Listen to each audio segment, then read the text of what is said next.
Hello Leo, Sun, Moon, Rising, and Venus signs. Kamusta kayo? Sana po nasa mabuti kayong kalagayan. Welcome back po sa Star Tarot at kung bago kayo dito, welcome din po kayo. Please subscribe, like, share my videos, and leave me a comment kung nakaresonate po kayo. So, first card ninyo, health. Ayan, an excellent time daw po ito ngayon to start an exercise program or diet. No? So, baka meron kayong bagong exercise routine na gagawin. So, or iniisip. So, this is the best time for you to start that. Baka mag-enroll lang iba sa inyo sa gym, ganyan. Or, baka meron kayong mga fitness instructor, yung ganon. At baka magsisimula kayo ngayon ng panibagong exercise program. Or po pwede rin na sa ngayon magsisimula din kayo siguro na ayusin, 'di ba? Maging conscious na kayo about the diet. Baka magsisimula din kayo ng bagong diet ngayon, diet program, or baka alam mo 'yon, aanuhin mo din, no? Magiging conscious ka na din and aware of what you are going to put inside your body. Anong klaseng pagkain, inumin, yung ganun. Magiging conscious na din siguro kayo, 'di ba? Sa kung ano man ang iinumin at kakainin ninyo. So, we also have wisdom. Oh, by the way, meron pa pala, sabi dito, many new friendships are on the horizon. So, baka you will be meeting new people, no? So, siguro you will be meeting new friends, no? Yung ganon. So, we also have wisdom. To focus on the past is to lose the future. All right?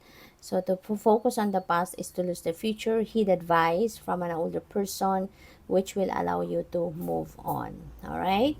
So, pwede, no, na ang iba sa inyo rito, maybe, meron kayong, baka kailangan ninyo, no, na magkausap ng kung sino man. Maybe, there is a need for you, there is a need for you to consult, no, with someone na person of wisdom, yung ganon, mga tao siguro na kumbaga person of wisdom, person na marami na din experience sa kanilang buhay, marami na ring natutunan sa buhay nila, 'di ba? In the past, no? Marami na ding experiences sa kanilang buhay, yung ganon.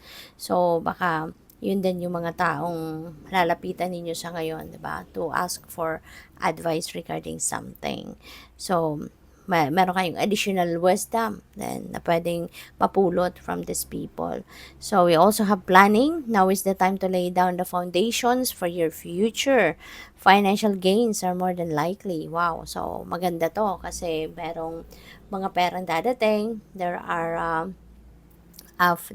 financial gains, merong kaperahan dito kayo na makukuha, marireceive, pwedeng galing yun sa baka or ROI ninyo yan, or pwedeng bonus sa trabaho, mga ganyan, and also siguro because of that money, diba, you are going to lay a solid foundation, diba, for your financial future specifically, diba, dahil siguro dyan sa perang paparating sa inyo, it could be a big chunk of money. So, pwede na yun ang pagmumulan ninyo, no, ng inyong pag-save. Pwedeng ganyan. Or baka mag-i-invest pa kayo. So, by the way, maraming salamat for subscribing. And if you haven't subscribed yet, subscribe na kayo. At saka maraming salamat din po for not skipping the ads. Malaking bagay po yan sa akin. At saka, please click the join button po, no, sa baba ng video kung gusto po ninyo na mag-join sa membership. Salamat. So, we have judgment.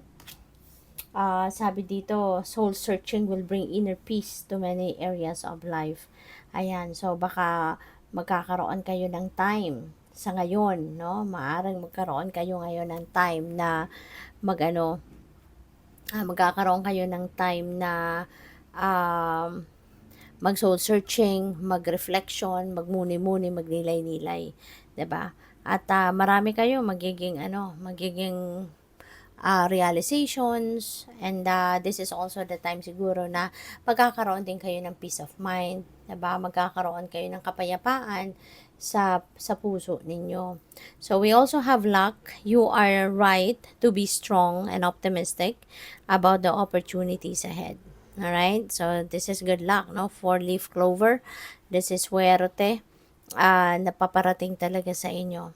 So, pwede, no, na um, talagang merong mga bagong opportunities that are on its way to you, and feeling ko ramdam mo to eh. Ramdam mo yung mga opportunities na to ng paparating. Ramdam mo yung pagpasok, no? Ang pagpasok ng swerte. So, we have the owl. Excuse me po. There are spiritual messages and great wisdom to be found during this period of transition. Okay?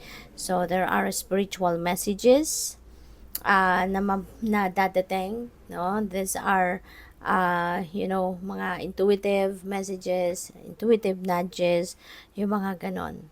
At marami kayong matututunan from this transition. Mayroong mga pagbabago na magaganap sa buhay ninyo, and that is going to leave you more wisdom, more lessons sa buhay. So we also have beware, be careful who you trust at this time. Magandang paalala ito, Leo, na maging maging maingat, be cautious, be wary of whom you trust. Huwag kayong basta-bastang magtitiwala sa kung kanino man. Huwag kayong basta-bastang magta-trust sa kung kanino man. Okay? Lalo-lalo na yung mga importante na bagay sa'yo, diba? Importanteng mga plano, importanteng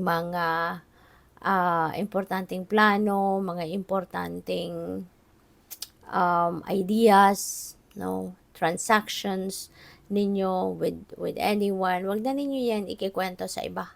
Kasi you never know, no, kung sino dito yung will be jealous of you. You never know kung sino dito yung merong inggit sa'yo, may hidden na inggit sa'yo, or may hidden agenda sa'yo. So, wag na. Don't give those people, diba, a reason na gawaan ka ng hindi maganda. Okay? Kasi, lalo-lalo na yung mga inggitero at inggitera. Diba? Hindi natin kontrolado yung isip ng mga yon. Kaya mas magandang maging maingat na lang kayo. Alright? So, good luck. Thank you for watching. Love and light. Namaste.